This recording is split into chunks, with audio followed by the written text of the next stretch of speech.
অন্য আর ৭টি ব্লগের মতো যে এই ব্লগেরও একটি নির্দিষ্ট প্ল্যান ছিল তা কিন্তু নয়।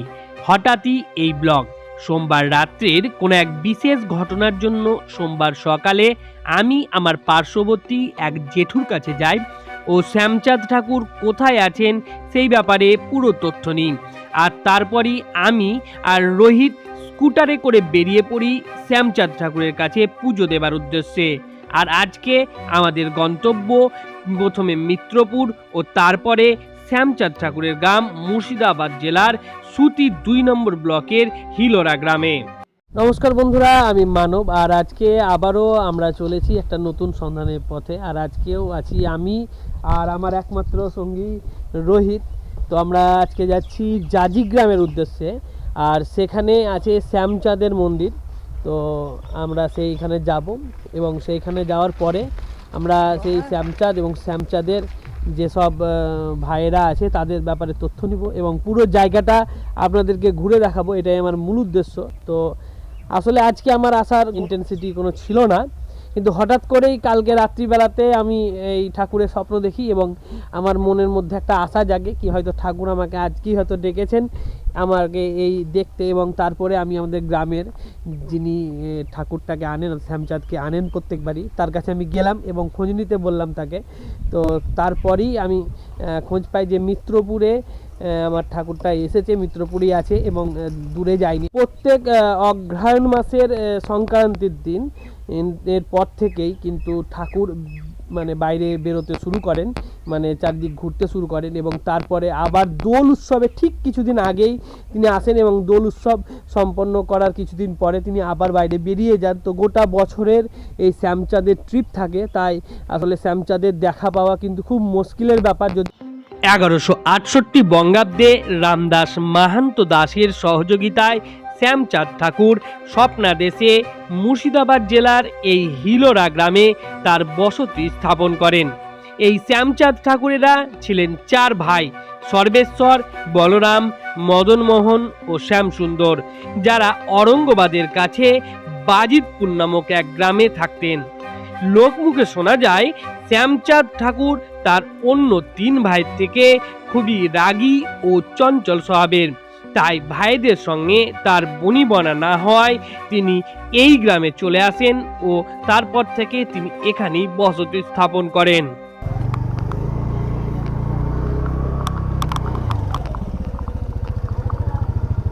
এখন আমরা আছি হিলোরা জাজি গ্রামের শ্যামচাঁদের মন্দিরের ভিতরে। আর এখন আমরা ঠাকুর মশাইয়ের কাছে যাব আর যাওয়ার পরে পুরো তথ্যটা শ্যামচাঁদ সম্পর্কে নেব, দেখি উনি কতটা আমাদের সাহায্য করতে পারেন। আর তারপরে আমরা আপনাদের কাছে প্রেজেন্ট করব এবং এখানকার পুরো এলাকাটাও আপনাদের ঘুরে দেখাবো।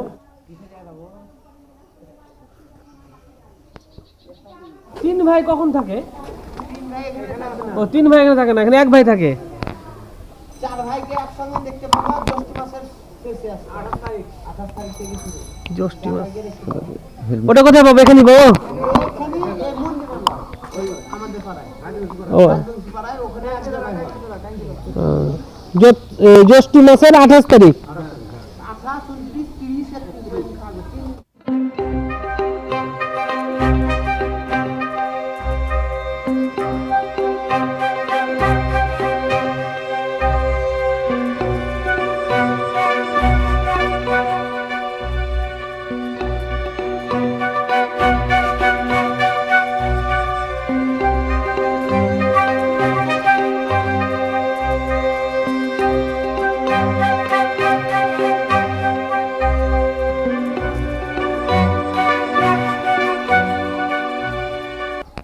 চলুন আমরা সামনে যাই আর সামনে গিয়ে দেখি যে কিছু মন্দিরের নিয়মাবলী লেখা আছে, সেগুলো ভালো করে পড়ে নিই। এর নিয়মাবলী, আপনি সিসিটিভি ক্যামেরার নজরে আছেন। পুজোর সময় সকাল ৬টা, দুপুর ১২টা, বিকেল ৩টা আর সন্ধ্যা ৬:৩০ থেকে ৭টা পর্যন্ত। অন্ন সেবার জন্য নাম নথিভুক্ত করার সময় সকাল ৭টা থেকে ১১টা পর্যন্ত। মন্দিরের ভিতর জুতো খুলে প্রবেশ করুন, ঠাকুরের ছবি তুলবেন না। মন্দিরে বিবাহ, অন্নপ্রাশন, পৈতে প্রণামী ৫০১ টাকা। মন্দিরের ভিতর পরিষ্কার পরিচ্ছন্ন রাখুন। মন্দির করিতে গেলে তবে ঠাকুর নেওয়ার আবেদনপত্রের সময় রথযাত্রা হইতে কালী পূজা পর্যন্ত মন্দিরে কোনো অসুবিধা হলে কমিটির সাথে যোগাযোগ করুন। ফোন নাম্বার দিয়ে দিয়েছে। মহিলা শৌচালয় এদিকে, এটা মহিলা শৌচালয়। আর এই ওপরের দোতলা ঘরগুলি হচ্ছে মাহান্তদের বাসস্থান। এখন আমরা চলে যাব মন্দিরের ভিতরে, আর পুরো মন্দিরটা আমরা ঘুরে দেখব, আর তার সঙ্গে আমরা পুরোহিতের সঙ্গে কথা বলবো এবং জেনে নেব এইখানকার বিভিন্ন ইতিহাস। এই দেখুন, এই সামনে হচ্ছে শ্যামচাঁদের প্রধান কক্ষ বা মূল গৃহ, যেখানে শ্যামচাঁদের প্রতিদিন নিত্য সেবা করানো হয়, তাতে শ্যামচাঁদ থাকুক কিংবা না থাকুক। আর এই হচ্ছে, আমরা মন্দিরের ভিতর ঢুকে গেছি এবং পুরো মন্দিরটাকে আপনাদের এখন দেখাচ্ছি। আর সামনে হচ্ছে একটা বিশাল নাট মন্দির, যেখানে পঞ্চম দোলের সময় কিন্তু বহু ভক্তের সমাগম হয় এবং এখানে যতগুলি প্রাসাদ বা দালান বা যে সমস্ত কিছু ঠাকুরের সম্পত্তি রয়েছে তা সবই হচ্ছে ভক্তদের দান। আর এখানে কিন্তু ছবি তোলা বা ভিডিও করা মানা করা আছে, যদিও আমি আপনাদেরকে এগুলো দেখাচ্ছি, কারণ আমাকে পুরোহিত মশাই বলেছেন যে তুমি এগুলো করতে পারো। আর দেখুন, নাট মন্দিরে বিভিন্ন এখানে বিভিন্ন তথ্য দেওয়া আছে, সেই তথ্যগুলোও আমি আপনাদের সঙ্গে শেয়ার করছি। তো চলুন আমরা আপনাদেরকে পুরো এরিয়াটা ঘুরে দেখাই, আর এরপরই আমি পুরোহিত মশাইয়ের কাছে সোজা চলে যাব। এখন আমি আপনাদের সঙ্গে করে নিয়ে যাচ্ছি সেই সব মাহান্তদের সমাধির কাছে, যে সব মাহান্তরা পরপর তাদের দেহ রেখেছেন। তো প্রথমেই এটা হচ্ছে রামচন্দ্র দেব শর্মার মাহান্তর এটা সমাধি, এবং তারপরে আমরা পরবর্তীটাতে চলে যাব দেখে কি আছে। এটা হচ্ছে রাম জীবন দাস মাহান্তের সমাধি। তারপরে আমাদের রয়েছে প্রেম দাস দেব শর্মা মাহান্তের সমাধি, এবং তারপরে আমাদের এখানে রয়েছে কুল কিশোর দাসের মাহান্তের সমাধি, এবং সর্বশেষ এবং অন্তিম রয়েছে তিনকড়ি দেব শর্মা মাহান্তের সমাধি।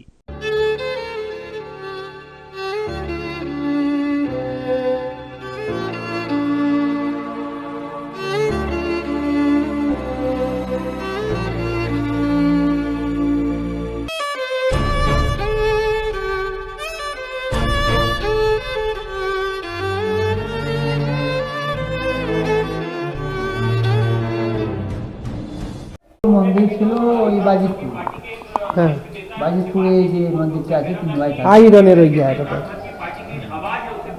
Iron iron. চাঁদের মোড় থেকে যেতে হয়। ও, আয়রন পেরিয়ে অনেকটা যেতে হয়। চাঁদের মোড় থেকে যেতে হয় বাজিতপুর। বাজিতপুরে যে বিএসএফ ক্যাম্প আছে না, বিএসএফ ক্যাম্প আর প্রভুদের মন্দির একই বাউন্ডারি। ওইখানে আগে 4 বাই 7।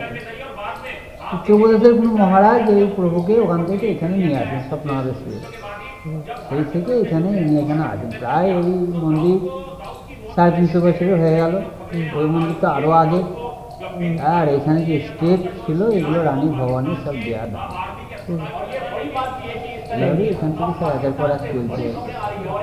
তো এখানে ইনি একাই থাকেন শ্যামসুন্দর? হ্যাঁ, এখানে শ্যামসুন্দর একাই থাকে। তো আলাদা কোনো কারণ আছে কি যে ওনাদের সঙ্গে থাকেন নাকি? না, কি ব্যাপার? ওসব কোনো কারণ নেই। ওই সাধক নিয়ে এসেছিলেন, ইউপির এক সাধক সাধনা করতে করতে এখানে নিয়ে এসেছিলেন। আর তো অনেক কিছু আছে, অনেকের মুখে অনেক কিছু শোনা যায়। না, আপনাদের মুখে শুনতে চাইছি। না, আমরা তো অত ডিটেলস চাই না, বইটা থাকলে পরে বলা যায়। বইটা এটা কোনো ব্যাপার নাই। এসছেন, আমরা অনেকের মুখে অনেক কিছু শুনি। আগে ওই যে মন্দির, ওটা বলরাম দেবেরই মন্দির ছিলেন। ওনার সাধক এই প্রভুকে নিয়ে ঘুরে বেড়াতেন। ওনার আসল ধাম ছিল ইউপি, উত্তরপ্রদেশ। ওখান থেকেই কোনো এক সাধক ওনাকে নিয়ে ঘুরে বেড়াতেন।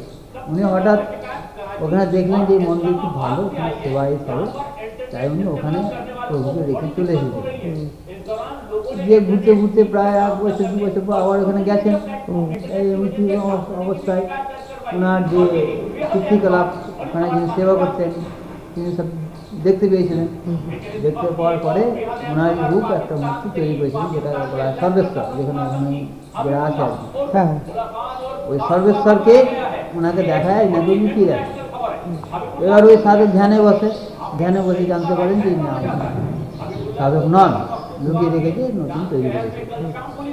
ও তখন ওখান থেকে বলবে ঠিক আছে তাহলে তোদের কাছে রাখ, আমি চললাম। এই সাধু চলে আসে। আবার পরবর্তী ক্ষেত্রে আবার ওই সাধু। তাহলে আসল গ্রাম ইউপিরই কোনো এক জায়গায় আছে এই ঠাকুরের? ইউপিতেই না, আসল সাধু। আর যে গল্পটা শুনেছিলাম মানে ওনার মাকে বলেছিলেন গঙ্গা জল ছিটিয়ে দাও তারপরে আমি ঠাকুর হয়ে যাব, ওরকম কিছু ব্যাপার নাই না। আবার এটাও শুনেছি ইনি বলে সশরীরে এখানে আছেন বলে। হ্যাঁ, এটা তারপর নিজস্ব শরীর মানে মানব শরীরটাই রূপান্তরিত হয়েছে তা। তো এটা কত যেমন দূরে শ্রীকৃষ্ণ, যেমন চৈতন্য মহাপ্রভু, যেমন রামকৃষ্ণ দেব নিয়ে ঠিক সেরকম মানব রূপে এসেছেন, ওনার একটা অংশরূপ। তো এটা কি কোনো মূর্তি তৈরি করা না ঠাকুরটাই স্বয়ং আছে? তৈরি করা আছে, মূর্তি তৈরি করা, কাঠের মূর্তি তৈরি করা আছে। কাঠের মূর্তি তৈরি করা আছে। সেই মূর্তি আজকে সেই একই মূর্তি জগন্নাথ দেবের মন্দিরে যেমন মূর্তি 12 বছর তৈরি করা হয়, এর আজ পর্যন্ত চেঞ্জ হয়নি, ওই মূর্তিটাই আছে। একই রকম বছর বছর একটু অঙ্গরাগ করি, এই তৈরি। রং টং হয়। হ্যাঁ, মূর্তি ওইটাই আছে। আর শুনেছি কোনো জায়গাতে বলে ভারী হয়ে যায় যেটা তো এরকম প্রভু মাহাত্ম্য। এটা মাহাত্ম্য হয়, এটা সত্যি, এটা অবশ্যই হয়, এটা সত্যি। অবশ্যই। আর এরকম হয়, কারণ তুমি যায় অনাচার হলে পরে এরকম ঘটে যায়। আর রাস্তাঘাটে হয়তো তুমি যায় নোংরা থাকলো, যাওয়ার সুবিধা হচ্ছে না, দাঁড়িয়ে তা হতে পারে। রাস্তা পরিষ্কার করা হলো, গঙ্গা জল ছিটানো হলো, হয় এরকম। মানে এগুলো সত্যি। এগুলো একদম বাস্তব সত্য। আর এই জায়গাতে কিভাবে পুজো করে, মানে বৈষ্ণব মতে পুজো নাকি? হ্যাঁ, বৈষ্ণব। বৈষ্ণব মতে 4বার পুজো হয়, সকালে একবার হয়। শ্রীকৃষ্ণর পুজো করেন? হ্যাঁ,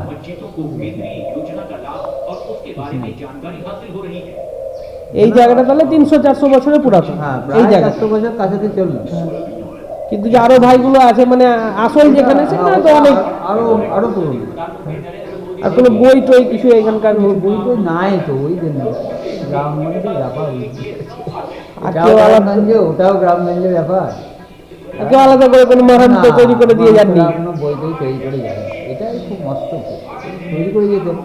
তারপর তথ্যটা ঠিকঠাক পাওয়া যেত আমাদের। মহান্তরা যারা সেবা করেছেন ওই সমাধিগুলো আছে। হ্যাঁ, ওখানে 5টা আছে, বাইরে একটা আছে। বাইরে বসে। হ্যাঁ, এই সমাধিগুলো সব রয়েছে। ঘর বাড়ি ছেড়ে এসে এই সেবাটি নিয়ে এসেছিলেন, নতুন গত হয়েছে, নতুন এখানকার তাহলে উৎসবটা কবে হয়, মানে প্রধান যে উৎসব? প্রধান উৎসব হয় হোলির 4 দিন পরে, পঞ্চম দোল হয়। পঞ্চম দোল। হ্যাঁ, হোলির 4 দিন পরে। 4 দিন পরে। ওইটাই আমাদের মেন উৎসব। আর এমনি জন্মাষ্টমী কিংবা ওগুলো তো হয়, এমনি হয় নর্মাল ওগুলো যেমন ওগুলো হয়। জন্মাষ্টমী হয়, রথ হয়, দুর্গা পুজো হয়, তারপরে নবান্ন হয়, এগুলো হয়। যেগুলো হয় সেগুলো হয়ই। হ্যাঁ, কিন্তু এর বাইরে মেন উৎসব আমাদের ওই পঞ্চম দোল। পঞ্চম দোল, হোলির 4 দিন। সেবা টেবা কিভাবে হয়? ঠাকুরের দামে হয় নাকি ভক্তদের? হ্যাঁ, ভক্তদের দানি সেবা হয়। আর বহু কিছু জমি জায়গা আছে, সব ভক্তদের দেওয়া, কিছুটা রানী ভবানীর দেওয়া, আর বিভিন্ন গ্রামে সব সম্পত্তি আছে, সবই সব ভক্তদের দেওয়া। যেমন নিকট বাড়ালাতে আমাদের এই ব্রাহ্মণদের ব্যবসা যদি বহুত দিনকার হলো 20 বিঘা সম্পত্তি দেওয়া আছে, জায়গায় দেওয়া আছে। ওখানে একটা মন্দির হয়েছে আমাদের। কোথায়? বাড়ালায়। বারালাতে। হ্যাঁ, ওখানে প্রতি বছর আমরা যাই, 9-10 জ্যৈষ্ঠ আমাদের ঘরে। বিভিন্ন গ্রামে এনার সম্পত্তি আছে, যেখানে নিয়ে গেছে। আগেকার দিনে তো সম্পত্তি হচ্ছিল না। এখন চলুন আপনাদের সঙ্গে করে ঘুরিয়ে নিয়ে আসি এই ঠাকুর মন্দিরের বাউন্ডারি ভিতর দিকটাতে, এবং সেখানে গিয়ে আমরা দেখি এই যে সামনে দেখছি পুকুর ঘাট। তো ঠাকুরের এদিকে পুকুর রয়েছে এবং এই দিকটাতে রয়েছে ঠাকুরের জমি। শোনা গেছে ঠাকুরের নাকি 36 বিঘা জমি রয়েছে। এখন আমরা পুকুর ঘাটের দিকে চলে যাব, দেখি সেখানে ঠাকুরের পুকুরটা একবার ঘুরে দেখায় আপনাদেরকে। এই পুরো পুকুরটাই কি ঠাকুরের? অন্য লোকে? ওটা সন্তানদের নয়, ওই পাকা বাড়ি থাকে, ওখানে রাস্তার ধারে করে। ওর বাবার আছে এই পাঁজরে, বিরাট বড়। আছে বাবার আছে। 1 লাখ টাকায় দিনটাই মাছ ছাড়তে ডাক করে। আর মাছ ছাড়ে টাকা দেয়, আর বাবা বেশি লয়, সবাই শোধায়, সবাই বুঝে ভক্তরা। হ্যাঁ, মানে ঘাট করা আছে এত সুন্দর ভাবে। সম্পত্তি খুব খুব সম্পত্তি, 40 বিঘা জমি। 40 বিঘা জমি বাগালায় আছে, কপি ঘোর সালাই আছে, পুকুরটা লয়। চলুন, পুকুর দেখা হয়ে গেল, এবার আমরা ভিতর দিকে চলে গিয়ে সোজা মাঠের দিকে এবং দুর্গা মন্দির ও শিব মন্দির আছে যেদিকে সেদিকে ঘুরে আসি। এটা এমনি ফাঁকা উঠোন, আর সামনে রয়েছে ভক্তদের বাথরুম। যখন পঞ্চম দোল হয় তখন কিন্তু ওই বাথরুমে কিন্তু ইউজ করা হয়, মহিলা এবং জেন্টস দুজনেরই ওই বাথরুম ব্যবহার করা হয়। আর সামনে দেখছেন ধানের বড় বড় পালা দেওয়া আছে এবং ধানের এই যে ধানের লাট লাগানো আছে। জায়গা আছে তো এখনো অনেক জায়গা। হ্যাঁ, কত বিঘা সম্পত্তি ঠাকুরের? ধান গত বছর 36 বিঘা ধান কেটেছি, 36 বিঘার ধান। এবার 1 বিঘা বেড়েছে। ও, মানে আবার কেউ দান করেছে নাকি? ধান তো করতেই আছে।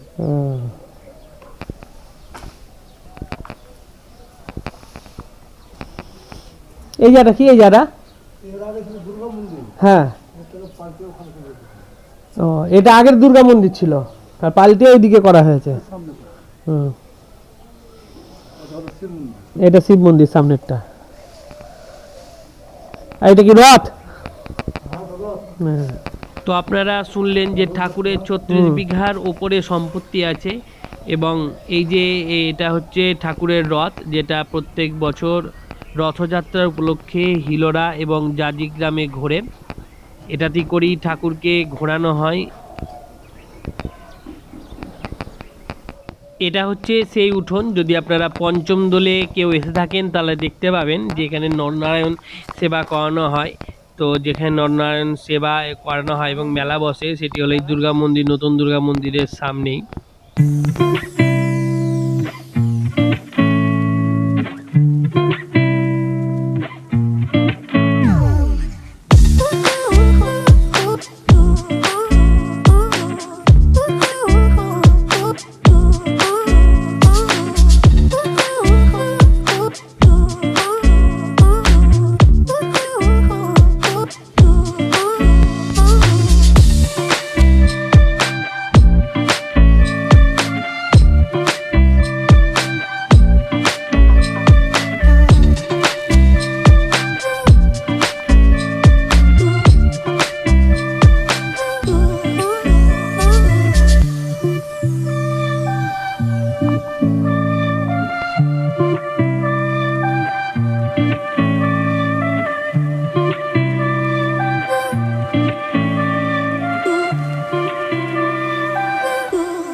নিয়ে এসে তারা ওই পুজো ওখানে করায়, নাম যজ্ঞ টজ্ঞ তো সব হয়। ওটা কোনো মাস কিংবা তিথি দিন আছে? ওটা কিরকম আছে? ওটা জ্যৈষ্ঠ মাসের 28 তারিখ, 28, 29, 30, 29, 30, 31, 32 তারিখ, 32 আর যদি মাস হয় তাহলে উনি একটা মন্দির আছে সেই হসপিটালের ওখানে, মন্দির সে থাকবে, সে একদিন থাকবে ওখানে, একদিন থেকে চলে ওখানে 4 ভাই একসঙ্গে ওই দিনকে থাকবে না, ওখানে 4 ভাই থাকবে না, ওখানে একজনই থাকবে। 4 ভাই এখানে থাকবে, আপনাদের গ্রামে থাকবে, আরেক জায়গাতে থাকবে, কিন্তু এখানে থাকবেন না উনি। নাম সংকীর্তন হয়, 4 দিন থাকবে, 4 দিন থাকবে, 3 দিন থাকবে, 3 দিন থাকবে। 4 ভাই 3 দিন একসঙ্গে থাকবে। আর এখানে কতদিন থাকেন বললেন? এই 5 মাস থাকে। 5 মাস থাকে। একাই থাকে। তারপর একটু বলে দিন মাসের নামগুলো, একটু বলে দিন। ওই আষাঢ়, শ্রাবণ, ভাদ্র, আশ্বিন, কার্তিক, এই কমাস এখানেই থাকেন উনি, এখান থেকে নড়েন না। আর বাকি 7 মাস তুমি ঘোরাঘুরি করেন। তখন আবার এখানে আসবেন পঞ্চম দলে, হ্যাঁ বললেন 3 দিনের মতো আসবে, 3 দিনের মতো আসবে। এখানে বিরাট অনুষ্ঠান হয়, আর 25-30 লোকের সমাগম হয়, সব খিচুড়ি প্রসাদ টোসাদ হয়, বাইরের ভালো ভালো কীর্তন দল আসে। এবার বোধহয় সুমন ভট্টাচার্যের মেয়েটা আসছে। আর গত বছরে প্রদীপ পাল এসেছিলেন, আমি শুনলাম। তো লোককে জায়গা দিতে পারেনি, এত বড়টা এরিয়াতে জায়গা দিতে পারেনি। ওই বাইরটাতে মেলা বসে, আর ভেতরটাতেই হচ্ছে, কিন্তু ভেতরটাতে জঞ্জাম হচ্ছে, জায়গা হচ্ছে না, জায়গা হবে না, আরো জায়গা বড় করবে। ওই যে ওদিকে যে পাঁচিটা দিয়ে ঘেরা আছে না, ওই পাঁচিটাকে ভেঙে ওইদিকে যে জমিগুলো আছে আরো বাড়িয়ে দেবে। সবই তো ঠাকুরের। বললেন 36 বিঘে জমি হয়েছে এখন বর্তমানে। ওরা বেশি করে বড় করবে, মানে বছর বছর সমাগমটা লোকের বেশি, আগ্রহ বেশি। মানে এখানে লোক কত দিকের যে লোক আসে আর কত দেশের লোক আসে এখানে বলা মুশকিল। সেদিনকে মানে আমরা যে হেঁটে বাইর হবো, আমরা যে রুমে থাকি রুম থেকে বাইর হতে পারবো না। আপনি তো সে বাড়িতে নাকি? আমি সে বাড়িতে মানে এখানে আমি রান্না করি। রান্না বান্না করে? হ্যাঁ সে বাড়িতেই। রান্না করাও ঠাকুরের মহান কাজ, সে বাড়িতেই ঠাকুরের কর্ম করতে হয়। সে তো বটে। অনুষ্ঠানে তখন মন্দিরে কাজ করি, তখন আমরা রান্নার করে আর থাকি না।